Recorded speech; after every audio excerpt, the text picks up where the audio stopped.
Hello everyone and welcome back to another exciting edition of Boyographic, the show in which I, Matt the Game Boy, will take you through the highs and lows of the Game Boy library one card at a time. This week, not only will we be having a special sneak peek at the HDMYBoy, but I'll be showing you a Game Boy game that is incompatible with any other version of the Game Boy except the original DMG and the Game Boy Pocket. It's Road Rash.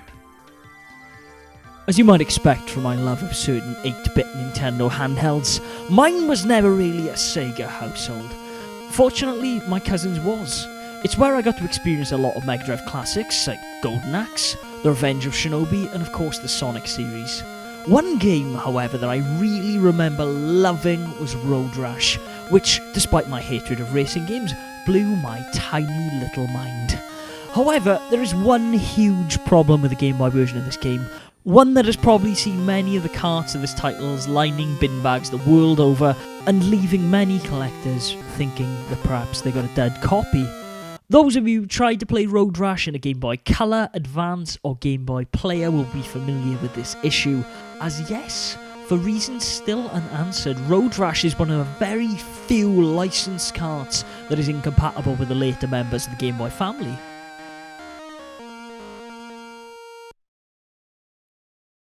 You can navigate the game's menus fine, but you can't start a race. Fortunately, Josh and Zane, the good folks behind the HDMYBoy, have lent me their prototype to give my feedback on it. So I thought I had to seize the day and not only show you the game, but finally eradicate that nagging doubt that you picked up a faulty cartridge. Road Rash, a game originally developed by Electronic Arts for the Mega Drive, was ported to the Game Boy in 1996, which makes its incompatibility with the Game Boy Color even more surprising.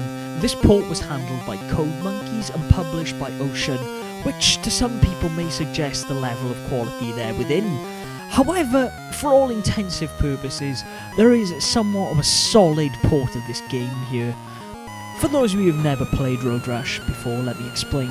You participate in street races on motorbikes, but unlike something like Hang On, there's the added incentive of punching and hitting the other drivers to make your way to the head of the pack.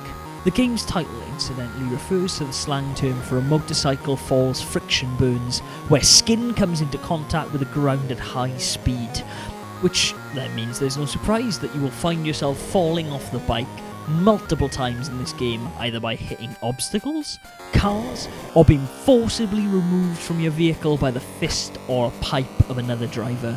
The title, however, means that on the one-screen dialogue segments between races, the other drivers will refer to each other as Rashers, which smells to me of terrible 90s marketing in that they were trying to talk to the kids.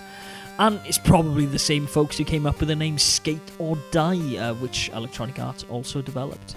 Controls are pretty straightforward. Holding down A will cause you to accelerate, and B is to hit folk.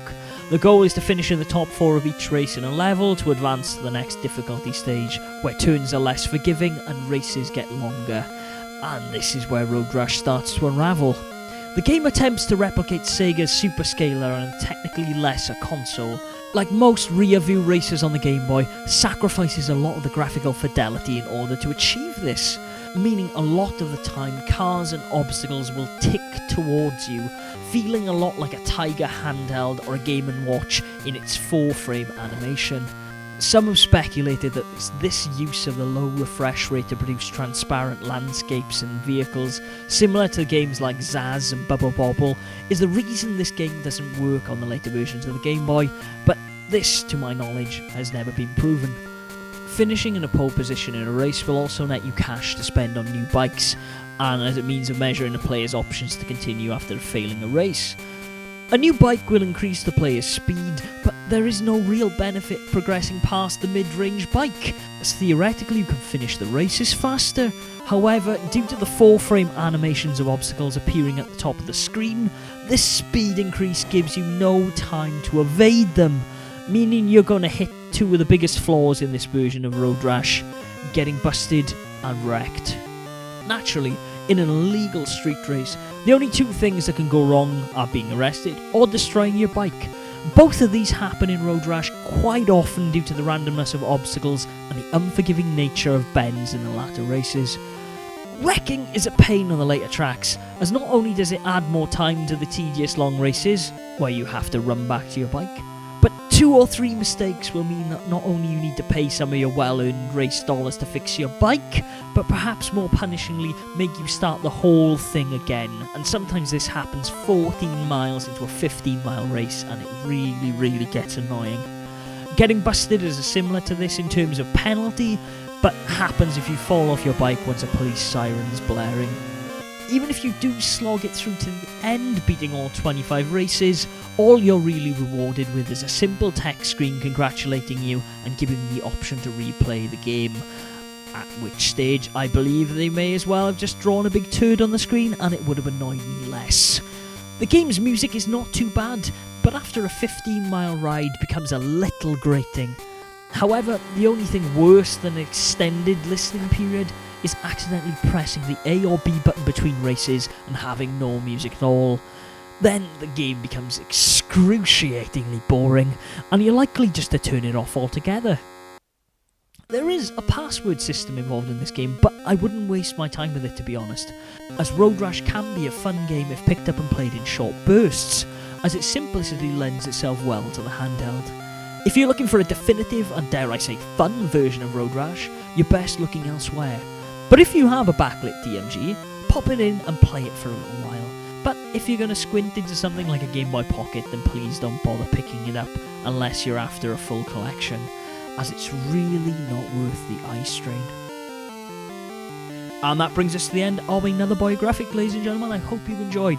Huge thank you to Josh and Zane for lending me their prototype of the HDMYBoy. It is absolutely incredible, and they've no way in any shape or form paid me to say this. I purchased one with my own free will, and they've lent me this prototype just so I could try it out before mine arrives in late February.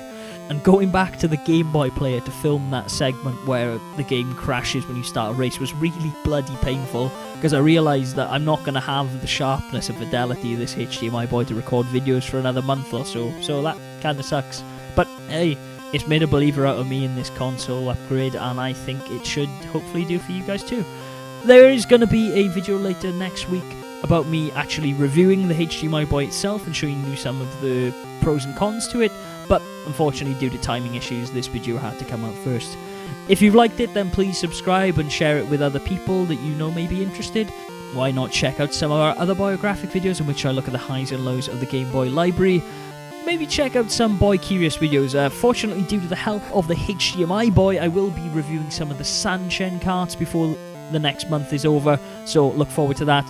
And then check out All the Glory, a game series where I cut out all of the deaths and give you all of the glory of playing games. None of the faff, none of the hassle, just pure gameplay. Until next week, Game Boys and Girls, game on.